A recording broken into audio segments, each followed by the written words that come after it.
네, 계속해서 전문가 두 분과 함께 중동 사태 자세히 살펴보겠습니다. 김인환 이화여대 정치외교학과 교수, 김덕일 고려대 아연 중동이슬람센터 연구위원 나오셨습니다. 안녕하십니까? 안녕하세요. 네. 자, 미국과 이란의 첫 번째 종전 협상이 내일 11일 파키스탄 이슬라마바드에서 열립니다. 지금 이란이 요구한 10개 항을 놓고 양측의 간격이 여전한 상황이고 또 아슬아슬한 그런 상황도 계속 이어지고 있는데 일단 내일 양측이 협상 테이블에 앉을 것은 좀 분명하다고 볼 수 있겠죠? 우선 큰 흐름은 양측 다 큰 결정을 내렸습니다. 네. 특히나 이란 같은 경우에는 휴전은 없고 종전만이 가능하다고 했는데 휴전이라는 큰 결단, 특히나 모스타바가 승인을 했기 때문에 예. 큰 흐름을 봤을 때는 협상이 이루어질 것으로 보입니다만 문제는 그 전에 곳곳에 좀 암초들이 뭔가 산재해 있는 것 같아서 상당히 좀 불안한 느낌이긴 합니다. 양측 다 힘든 결정을 내린 만큼 협상 테이블로는 앉을 것으로 보입니다. 네. 자, 지금 이란은 호르무즈를 다시 봉쇄했고 트럼프 대통령은 이란 주변에 미군을 그대로 둘 것을 경고하고 있는 그런 상황입니다. 트럼프 대통령은 일단 이란과 종전 협상에 대해서 매우 낙관하고 있다라면서 이란 지도자들이 언론과 회담에서 말하는 내용이 좀 다르다라고 말을 했거든요.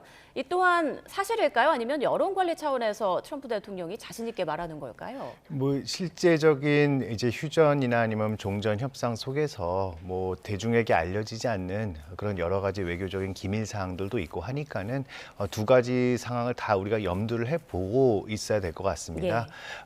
적어도 외견상으로 봤을 때는 마치 트럼프 대통령이 지금 여러 가지 경제적인 이유로 인해서 궁지에 몰린 듯한 그런 모습도 보이지만은 또 사실은 이란의 경우에도 굉장히 다급한 측면이 있는 것이 맞거든요. 예.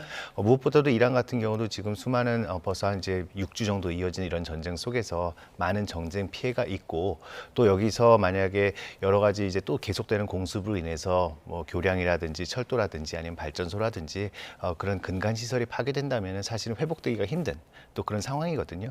무엇보다도 이제 트럼프 대통령에게는 막강한 군사력이라는 무기 그 협상 카드가 있고요. 그다음에 또 이란의 입장에서는 또 대신에 세계 경제에 또 큰 영향을 줄 수 있는 호르무즈 해협이라는 걸 그 카드를 쥐고 있기 때문에 둘 간의 어떤 협상이 난항을 겪고 여러 가지 뭐 범프가 있겠지만은 이제 뭐 이렇게 굉장히 빠른 결론을 내릴 것 같지는 않지만은 그래도 우리는 이제 좀 여러 가지 나오는 그런 이야기를 트럼프 대통령 이야기나 이란 이야기를 참고하면서 양쪽을 들으면서 한번 우리들의 생각을 좀 정리해 봐야 될 것 같습니다. 예, 그런데 트럼프 대통령이 모든 사안에 이란 측이 동의하고 있다고 말을 했는데 이와 함께 지금 이란에 있는 그 미군 전력을 그대로 유지하겠다 그리고 합의하지 않으면 공격하겠다라고 계속 위협하는 발언을 하면서 이게 정말 이란이 동의하고 있는 게 사실일까? 만약 이란이 동의하고 있다면 이렇게 압박을 이어갈 필요는 없을 것 같은데요. 그래도 이제 미국 같은 경우는 지금까지 트럼프 대통령도 그렇고 계속해서 강조를 했던 것은 힘을 통한 평화거든요. 예. 그리고 또 힘을 통한 그 어떤 협상에서의 우위. 이라는 거니까 지금 사실 뭐 항공모함 전력이 세계 전단이 그 주위에 배치되어 있다는 것은 사실 어떻게 보면 막강한 군사력을 지금 보이고 있는 거고 그렇다면은 미국은 쉽게 이란이 얘기하는 그런 여러 조건들에 대해서는 협상할, 응할 그럴 생각은 없다라고 하는 일종의 강한 모습을 보이려고 하는 의도라고 생각할 수가 있겠습니다. 네, 자, 미국과 이란 휴전에 있어서 가장 큰 변수로 꼽히는 것이 바로 이스라엘의 레바논 공격이죠. 그런데 이스라엘 그 네타냐후 총리가 레바논 측이 계속해서 요청을 해와서 직접 협상에 나서겠다라고 밝혔습니다. 좀 긍정적인 그런 움직임 아닐까요? 우선 지금 계속 전쟁이 벌어지고 있는 와중에 레바논 측과 얘기를 하겠다는 것은 우선 좀 긍정적인 신호로 봅니다.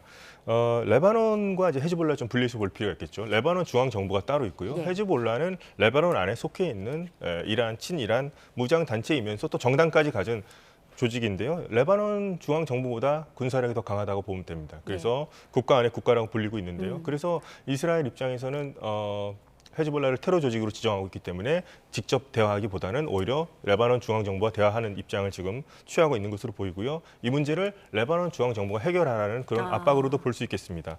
이미 2025년이죠. 작년 말까지 레바논 중앙정부가 헤즈볼라를 무장 해제를 시키기로 했는데 지금 그게 잘 진행되지 않고 있기 때문에 또 이런 좀 문제가 벌어졌다고 볼 수 있습니다. 물론 그렇지 그렇게 진행이 되지 않았다고 해서 이스라엘이 레바논을 공격하는 것도 물론 문제가 있겠죠. 그래서 이 부분에서는 레바논 중앙정부에 계속 압력을 가하면서 그렇지 않을 경우에는 이스라엘이 계속 자위권 차원에서 우리가 계속 군사작전을 행할 수도 있다. 이런 의미로 볼 수 있겠습니다. 그러니까 레바논 정부와 대화는 하겠지만 휴전은 없다라고 얘기한 부분이 헤즈볼라 때문인 거군요. 예, 그렇습니다. 네. 자, 트럼프 대통령도 이스라엘이 공격을 자제할 것이라고 했지 완전히 뭐 중단이라는 말은 안 해서 이 부분은 트럼프 대통령의 입장이 어떠한 건가 좀 궁금한데 어떻게 생각하십니까? 이번에 이제 이란 전쟁이 시작된 이유 중에 가장 중요한 이유 중에 하나는 사실은 이스라엘의 안보와 관련된 문제지 않습니까? 무엇보다도 이스라엘 같은 경우는 이란의 뭐 잠재적인 핵 능력 이것이 위협이기도 하지만은 또 하나는 바로 레바논 이웃 국가에서 이스라엘에게 계속해서 위협을 가할 수 있는 헤즈볼라 이 세력에 대한 제거 이것이 이제 중요한 목표였고 또 그 이유는 이제 그 연관된 이유는 바로 이란이 이제 헤즈볼라에 대해서 계속 지원을 해주고 있다라는 거잖아요. 한마디로 이스라엘의 안보와 관련해서 이 헤즈볼라가 차지하고 있는 그 위상을 우리가 고려를 했을 때는 계속해서 이제 이란과의 문제에 있어서도 지금 쉽게 이 이란 문제를 해결하기 위해서 헤즈볼라를 포기하지 말아라라고 하는 그런 뒤간 미국과 이스라엘 간의 어떤 그런 커뮤니케이션 이런 채널들이 가동하고 있다고 봐야 되고요. 아마 계속해서 지금 이 과정에서 휴전 협상 과정에서도 이스라엘 같은 경우는 계속해서 미국에게 이런 요구를 진행할 것으로 생각이 됩니다. 자, 그렇다면 이번에 네타냐후 총리가 중앙정부와는 협상을 하겠다고 밝혔지만 그러니까 레바논 그 헤즈볼라와 관련해서 중앙정부가 해결할 수 있을까요? 어떻게 전망하세요? 중앙정부가 해결할 수 있는 수단은 없다고 보셔도 됩니다. 예. 중앙정부보다 중앙정부가 가지고 있는 중앙군대보다 헤즈볼라가 가지고 있는 군사력이 더 강하다고 보면 되겠고요. 지금 뭐 유엔 평화유지군이라든가 레바논 중앙군대가 헤즈볼라를 무장 해제를 시킬 수 있는 그런 능력이 없습니다. 국제법적으로 그렇게 하는 것이 맞는데 그렇기 때문에 자꾸 이렇게 갈 경우에는 레바논 중앙정부가 해결하지 못한다면 우리가 이스라엘을 지키기 위해서 스스로를 지키기 위해서 우리가 레바논에 진입할 수밖에 없다. 계속 이 논리가 반복될 수밖에 없는 거고요. 계속 이어져 왔던 논리입니다. 그래서 이 부분에 대해서는 계속해서 뭐 휴전 같은 뭐 잠깐의 정지는 있을 수 있겠습니다만 뭐 헤즈볼라와 이스라엘 문제는 계속 진행될 것으로 좀 불안한 예감이 듭니다. 그렇군요. 자, 이번에는 호르무즈 해협 이야기를 좀 해보겠습니다. 이란의 새 최고 지도자 모즈타바 하메네이가 어제 성명을 발표했는데 호르무즈 관리를 새로운 차원으로 격상시키겠다라고 말을 했습니다. 그러니까 해협을 자신들의 관리 통제하에 두겠다, 뭐 이런 의미로 해석할 수 있을 것 같은데 협상을 앞두고 협상력을 높이려는 발언으로 보면 될까요? 일단 첫 번째 그런 의도가 읽히는데요. 저는 이것과 관련해서 몇 가지 좀 흥미로운 점들도 보입니다. 먼저 모스타파 하메네이의 그 성명을 통해서 호르무즈 관리를 새로운 차원으로 격상한다. 그리고 또 뭐 피해 배상과 순교자들의 뭐 피해에 대해 희생에 대해서 청구한다. 이런 이야기들을 했는데 제가 첫 번째로 눈여겨보는 것은 여전히 이번에는 그 무스타파 하메네이의 육성으로 나온 성명이 아니고 대독 아니면 문서로 나온 그런 설명이란 말이에요. 그렇기 때문에 이제 무스타파 하메네이가 실제적으로 권력을 행사하고 있는 것이냐 아니면 통치를 하고 있는 것이냐에 대한 굉장히 우리가 의문을 던질 수밖에 없고요. 그다음에 또 두 번째로 이제 우리가 이 호르무즈 해협이라는 게 벌써 몇 주 동안 굉장히 이제 핵심 쟁점으로 이제 떠오르고 있는데 저는 이제 이란의 입장에서는 호르무즈 해협에 대한 전략적 가치가 다시 재고 그 인식이 이제 다시 한번 높아지기 시작을 했고요. 한마디로 이제 쉽게 내줄 수 없는 그런 전략적 자산이라고 하는 것을 깨달은 거라고 봐야 됩니다. 만약에 이 호르무즈 해협에 대해서 이란이 어느 정도 협상을 하거나 아니면 뒤로 물러나게 될 경우에는 사실상 이란이 가지고 있는 바게닝 레버리지, 협상 카드는 이제 없다라는 생각을 하게 될 겁니다. 그렇기 때문에 이 바게닝 칩을 지금 점점 더 올릴 수밖에 없는 그런 상황이라고 생각이 되고요. 또 두 번째로 이것과 관련 또 하나 더 말씀드리고 싶은 것은 결국은 호르무즈 해협을 통해서 전략적 가치와 또 경제적 가치 역시도 이제 깨달았다는 거예요. 뭐냐면은 바로 이곳에서 그럼 통행료를 얻을 수 있다면은 그렇다면은 이제 무엇보다도 이란이 이제 향후 재건 사업에 나서야 되는데 여기에 대한 재원을 어떻게 확보할 수 있겠느냐라고 하는 그런 질문이 던져졌을 때 뭐 원유도 있겠지만은 또 확실히 정기적으로 계속해서 벌어들일 수 있는 만약에 이 지역의 통행료 같은 것이 가능하다면 이것을 최대한 활용해야 되겠다라는 그런 생각을 할 수밖에 없을 것입니다. 근데 이게 우리나라 입장에서 봤을 땐 굉장히 사실 우려스러운 문제가 되는 거죠. 그렇죠. 원유 문제뿐만이 아니고 또 유럽으로 향하는 물건들이 바로 이 호르무즈 해협을 통하거나 이 중동 지역을 통해야 되는데 이란의 영향력이 이런 식으로 해협을 자기 자기네들의 경제적인 이익을 위해서 사용한다고 하는 이게 만약 선례가 된다면은 이게 향후 우리나라 이제 무역에 있어서 큰 타격이 될 거라서 좀 우리가 우려스러운 눈으로 지켜봐야 될 거라고 생각을 네, 합니다. 이란이 호르무즈 해협 통행권을 핵심 키로 이제 지게 됐고 이거를 놓기는 쉽지 않을 것이다 이런 분석이신데 그래서 그런지 구체적인 조건들을 계속 내놓고 있습니다. 휴전 중에 하루 15척 이하 선박만 호르무즈 해협 통과를 허용하고 또 혁명 수비대가 이를 감독한다고 밝혔고요. 또 어제는 대체 항로를 공개하기도 네. 했잖아요. 이 대체 항로가 어떤 길이고 또 이 네. 대체 항로를 공개한 그 속내는 뭐라고 보세요? 그래서 휴전 조건에 호르무즈 해협의 이제 재개방이 있어서 전 자유롭게 드나들 수 있겠구나 생각했었는데 예. 이란은 계속해서 이란군의 조율하에 여기를 통과해야 된다 얘기를 했고요. 그러면서 기회가 있을 수도 있으니 자신들이 유도하는 대체 항로를 이용하라고 얘기를 하고 있습니다. 대체 항로가 호르무즈 해협을 봤을 때 이란 쪽에 게슘섬이라고 붙어있는 북쪽이 있고요. 예. 그 사이에 라라크 섬이라고 해서 작은 섬인데 그 섬 사이로만 지나가라고 돼 있는 곳인데요. 공교롭게도 그 지역이 바로 이란이 말하는 톨게이트가 있는 지역입니다. 그래서 그쪽으로 이제 통행료를 받게끔 이제 유도를 하는 겁니다. 그쪽 항로가 아니더라도 호르무즈 해협을 빠져나갈 수 있는 항로는 따로 있습니다. 오만 쪽이 남쪽에 붙어서 지나가면 되는데요. 그쪽에 한번 이란이 제안을 했었죠. 오만과 같이 공동 관리하면서 통행세를 같이 받는 건 어땠는데 오만은 국제법적인 상식에 따라서 우리 통행료를 받지 않겠다고 얘기했습니다. 예. 그렇기 때문에 이번에 이란은 자신들이 원하는 항로로 계속 유도를 함으로써 계속해서 이제 통행료 같은 것을 받으려는 그런 의도로 보이겠고요. 이런 식으로 해서 자신들이 계속해서 여기 통제권을 우리가 계속 쥐겠다. 휴전 기간 동안 그리고 뭐 협상 기간 동안에도 이걸 계속 카드를 쥐겠다는 그런 뜻으로 볼 수 있겠습니다. 결국 자신들이 원하는 톨게이트로 지나라. 예, 우리는 그렇습니다. 통행료를 받겠다. 이런 예. 의미란 뜻이네요. 예. 지금 외신 보도에 따르면 이란 측에서 밝힌 내용, 화물 정보를 이란 당국에 이제 이메일로 보내고 그다음 이란의 평가가 완료되면 선박은 몇 초 안에 비트코인으로 결제해야 한다. 뭐 이런 내용이 보도가 됐습니다. 그리고 통행료는 배럴당 1달러로 책정되는 그런 분위기인데 이 같은 구체적인 내용들 좀 어떻게 분석하십니까? 우선 이 호르무즈 해협은 운하가 아니라 해협이라는 점에서 예. 이런 발상 자체가 저는 일단 동의하기 힘듭니다만 이렇게 얘기한 것 자체는 뭐 비트코인을 내라 한다는 것은 이란에 예를 들어서 뭐 달러는 지금 지급할 수 없는 상황이고요. 예. 뭐 위안화 결제라든가 여러 뭐 결제를 하게 될 경우에는 대이란 제재에 걸릴 수가 있습니다. 그렇기 때문에 이런 식으로 계속해서 이제 고육지책으로 이란도 계속 돈을 얻기 위해서 이런 얘기를 하는 것 같고요.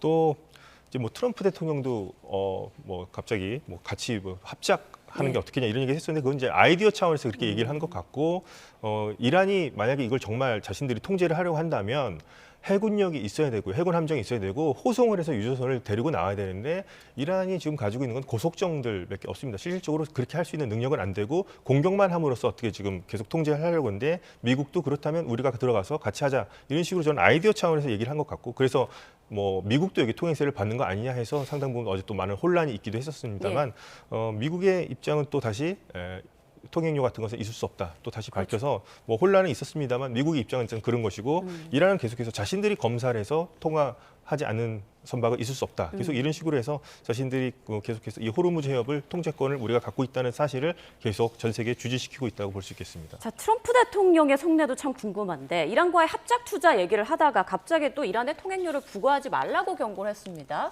이란과의 뭔가 협상이 좀 틀어지면서 이렇게 입장을 바꾼 거 아닌가라는 생각도 드는데 어떻게 해석하고 계세요? 일단은 저는 트럼프 대통령이 그래도 이번에는 매우 상식적인 판단을 했다라고 생각을 합니다. 결론적으로. 결론적으로는.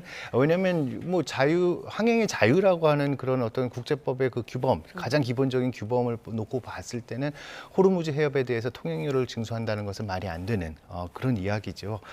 그렇기 때문에 아마 처음에 여러 가지 아이디어 차원에서 진행이 됐었지만 사실은 실무진과 뭐 검토를 해봤을 때 이것은 말이 안 된다. 그리고 오히려 자칫 잘못하다가는 이란에게 더 많은 협상의 그 바게닝 레버리지를 주겠다라는 그런 걱정 속에서 아마 점점 더 이제 사라지지 않을까라는 그런 조심스러운 좀 낙관적인 기대를 한번 해보고요.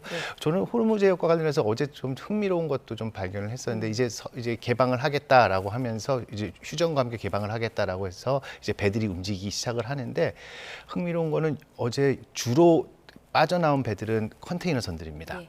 한마디로 아직 유조선들은 아직 못 나오고 있는 거죠. 예. 그 말은 지금 이란 같은 경우는 그 지역을 호르무즈 해협을 여전히 유조선 같은 경우에는 최소한으로 개방을 하면서 예. 자기네들이 지금 휴전 협상에서 유리한 위치를 차지하려고 하는 그런 전략적 움직임을 갖고 있다라고 생각을 합니다. 예. 자, 트럼프 대통령이 이란에 통행료 부과하지 말라라고 이제 경고를 했는데 이란이 과연 말을 들을 것인가, 그리고 협상 과정에서 오히려 이런 부분이 또 걸림돌로 작용하진 않을까 이런 생각이 드는데 어떻게 보십니까?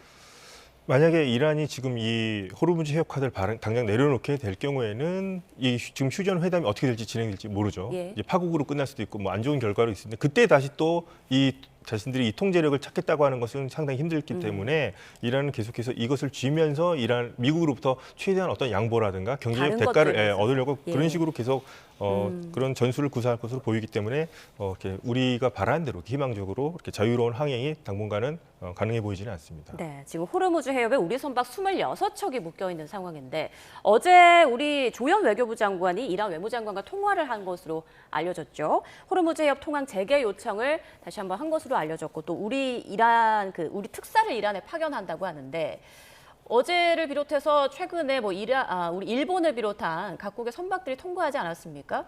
우리나라 선박에 대한 통항도 허용할 가능성 어떻게 보세요? 저는 충분히 가능성이 있다고 봅니다. 다만 이제 좀 아쉬웠던 거는 다른 나라들이 빨리 기민하게 굉장히 움직이고 있었는데 우리가 좀 늦어진 것이 아닌가라고 하는 그런 좀 걱정, 우려가 있었고요. 예. 특히 일본 같은 경우는 이번에 외교력을 발휘해서 빠른 시간 내에 자국 선박이 통행할 수 있도록 그렇게 협조를 얻어낸 것은 우리한테 좀 시사점이 많다고 생각을 합니다. 일본 같은 경우는 아무래도 한국과 경제 구조가 비슷하고 또 중동에 대한 원유 의존도가 높은 측면도 있고 또 사실은 친미 그리고 미국과의 동맹이라고 하는 그런 특수성이 있지만은 그래도 이란에게 직접 기존에 쌓아왔던 그런 여러 가지 외교적인 경험을 통해서 이번에 협상을 발휘하고 그래서 자국에게 유리한 것을 이끌어냈거든요. 그러니까 이것을 우리도 빨리 배워가지고 그리고 빨리 이것을 우리가 실현할 수 있다라는 그런 생각으로 빨리 이제 좀 조속히 움직이는 것이 좋고 이제 우리 정부가 이렇게 움직임을 한 것은 굉장히 긍정적으로 또 환영하는 그런 입장입니다. 자, 다음 주제 또한 우리나라에서 굉장히 중요하게 보고 있는 그런 핵심 주제인데 트럼프 대통령이 유럽 주둔 미군을 철수하는 방안을 참모들과 논의하고 있다라는 보도가 나왔습니다. 최근 트럼프 대통령이 우리나라에도 주한미군 언급하면서 불만을 드러낸 적이 있기 때문에 비슷한 주장을 하지 않을까 이런 우려가 나오고 있거든요.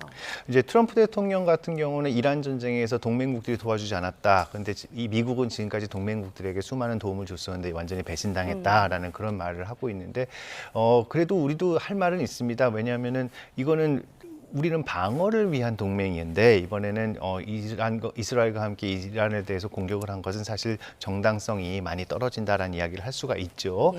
두 번째는 근데 이제 트럼프 같은 경우 특히 뭐 한국이나 일본보다는 무엇보다도 지금 나토 국가들에 대한 배신감이 굉장히 큰 거거든요. 예를 들어서 뭐 스페인이라든지 이탈리아라든지 프랑스라든지 기존에 강력했던 우방이라고 생각했던 나라들이 협조를 하지 않았다. 그러면서 이번에 나온 얘기가 유럽 내에서 배치되어 있는 군인들을 이번에 트럼프 대통령 그리고 미국에게 우호적이었던 국가들로 재배치하고 배치를 강화하겠다 이런 얘기를 하고 있는데 저는 사실은 현실적으로는 그렇게 가능성이 높은 이야기라고 생각되지는 않습니다. 네. 왜냐하면 이게 병력 재배치 그다음에 기지 건설 이게 그냥 하루 이틀 만에 되는 문제가 아니거든요. 새로 기지 만들고 땅 부지 매입하고 시설 건설하고 이런 것들이 굉장히 시간이 많이 걸리는 거기 때문에 지금 트럼프 대통령이 좀 불만이 있는 거를 표출한 하나의 표현이라고 생각을 하고요. 저는 하나 이제 매번 미국과 나토 간에 좀 이렇게 불편한 관계가 있을 때 항상 이제 흥미있게 보는 사람이 이제 이 리터, 이 나토 사무총장이거든요. 이분이 나토 국가들과 그다음에 미국 간의 어떤 외교적인 중재 역할을 굉장히 많이 합니다. 그래서 이번에도 바로 트럼프 대통령과 연락을 하면서 유럽 동맹국들은 미국이 요구하는 모든 것을 하고 있다라고 하면서 이제 안심시키려는 그런 노력을 하고 있거든요. 뭐 실제로 지금 미국의 움직임에 따라서 유럽 국가들이 이제 미국에게 우리에게 전적으로 우리가 믿을 수 있는 건 아니구나라고 하는 그런 자각도 하면서 어떻게 보면 자강에 대한 노력도 하기 시작을 하고 또 그러면서 방위비를 늘리는 그런 움직임도 보이고 하면서 이런 여러 가지 움직임을 가지고 나토 사무총장이 트럼프 대통령이 가서 우리는 당신이 원하는 것을 하고 있다. 그렇게 지금 서로 간에 이제 불편한 관계를 해소하려고 하는 그런 모습들이 보이는 것도 사실이기 때문에 저는 급격한 그런 움직임은 없을 거라고 생각을 합니다. 네. 자, 남은 시간은 이란과 미국의 내부 여론들 분위기를 좀 짧게 짚어보도록 하겠습니다. 앞서 그 모즈타바 하메네이의 말을 했었는데 어제 성명을 발표하긴 했지만 여전히 육성도 나오지 않았고 모습은 드러내지 않았죠. 그런데 아버지 추모 행사 의사에도 모습을 드러내지 않으면서 신변 이상설이 가중되고 있는데 일각에서는 지금 국면에서는 모즈타바 하메네이의 신변이 크게 중요하지 않다라는 분석도 있더라고요. 어떻게 보고 계십니까?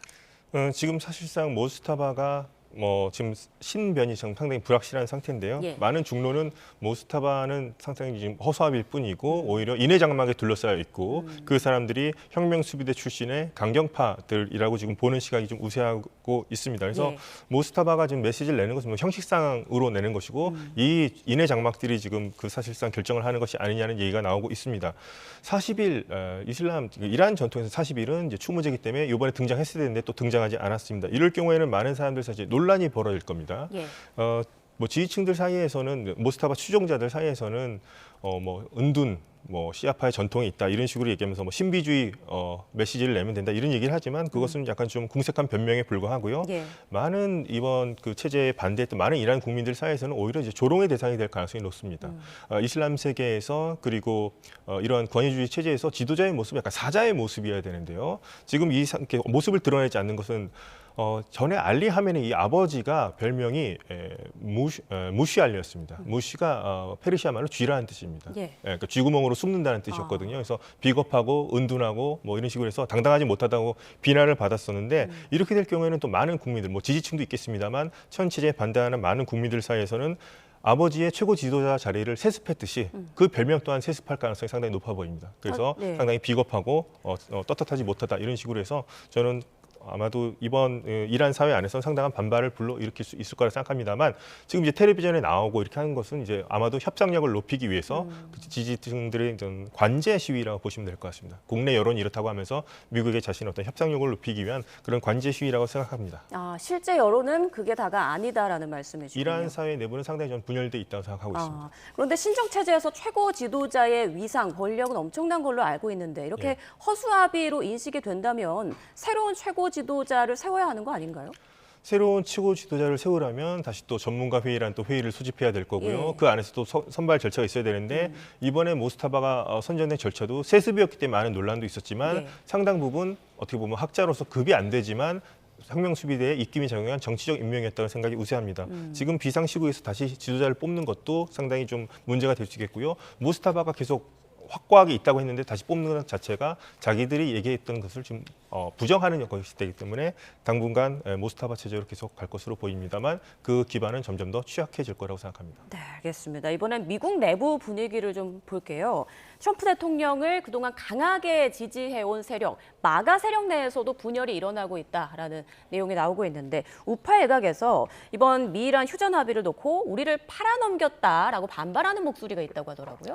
네, 그렇습니다. 예를 들어서 보수 논객 중에 가장 대표적인 사람이죠. 그 터거 칼슨 같은 사람도 굉장히 그 트럼프 대통령에 대해서 강력한 비판을 했습니다. 네. 예를 들어서 vile on every issue 이러면서 every level 그러니까 모든 면에서 지금 잘못됐고 모든 면에서 악했다라는 이야기까지 한 건데 저는 분명히 이제 마가 진영이 트럼프 대통령에 대해서 지지를 했던 것이 해외 분쟁에 있어서는 불필요한 개입은 안 하겠다. 그다음에 미국의 재원을 그런 데 쓰지 않겠다라고 하는 면에 공감을 해서 지원을 한 거긴 맞는데 다만 지금 이제 이란 전쟁이 미국의 뜻대로 가지 않고 미국 경제에 악영향을 주고 세계 경제에 악영향을 주고 있어서 여기에 대한 불만은 표출이 되고 있는 것은 분명히 맞지만은 예. 마가 진영에서 균열이라고 하기에는 조금은 아직은 아직은 이르다라고 미비하다. 생각을 예. 합니다. 그 무엇보다도 이제 중요한 것은 그러면 트럼프 대통령 이후에 그럼 대안은 무엇이냐? 트럼프 말고 지금 대안이 무엇이냐라고 했을 때는 결국은 아무도 답을 못 할 겁니다. 특히 이번에 대신에 이제 미국 이제 잠룡이라고 해야 되나요? 아무튼 이제 트럼프 이후에 공화당을 이끌 사람은 누구냐라고 했을 때 우리가 벤스 부통령, 그다음에 마르코 루비오 이렇게 얘기를 하고 있는데 어떻게 보면 마가 진영에서는 그럼 자신들이 봤을 때는 벤스 부통령이 좀 더 맞다라고 하는 그런 확증은 갖게 됐을 것 같아요. 네. 하지만 아직 이렇게 마가 진영이 본격적으로 분열을 하게 되었다라고 하는 것은 아직은 좀 시기상조인 것 같습니다. 네, 알겠습니다. 자, 일단 내일 파키스탄에서 펼쳐질 미 이란 간의 종전 협상 어떤 이야기가 나오고 어떤 결과가 나올지 계속 좀 지켜봐야겠습니다. 지금까지 김인환 이화여대 정치외교학과 교수, 김덕일 고려대 아연 중동 이슬람센터 연구위원과 함께했습니다. 고맙습니다. 감사합니다.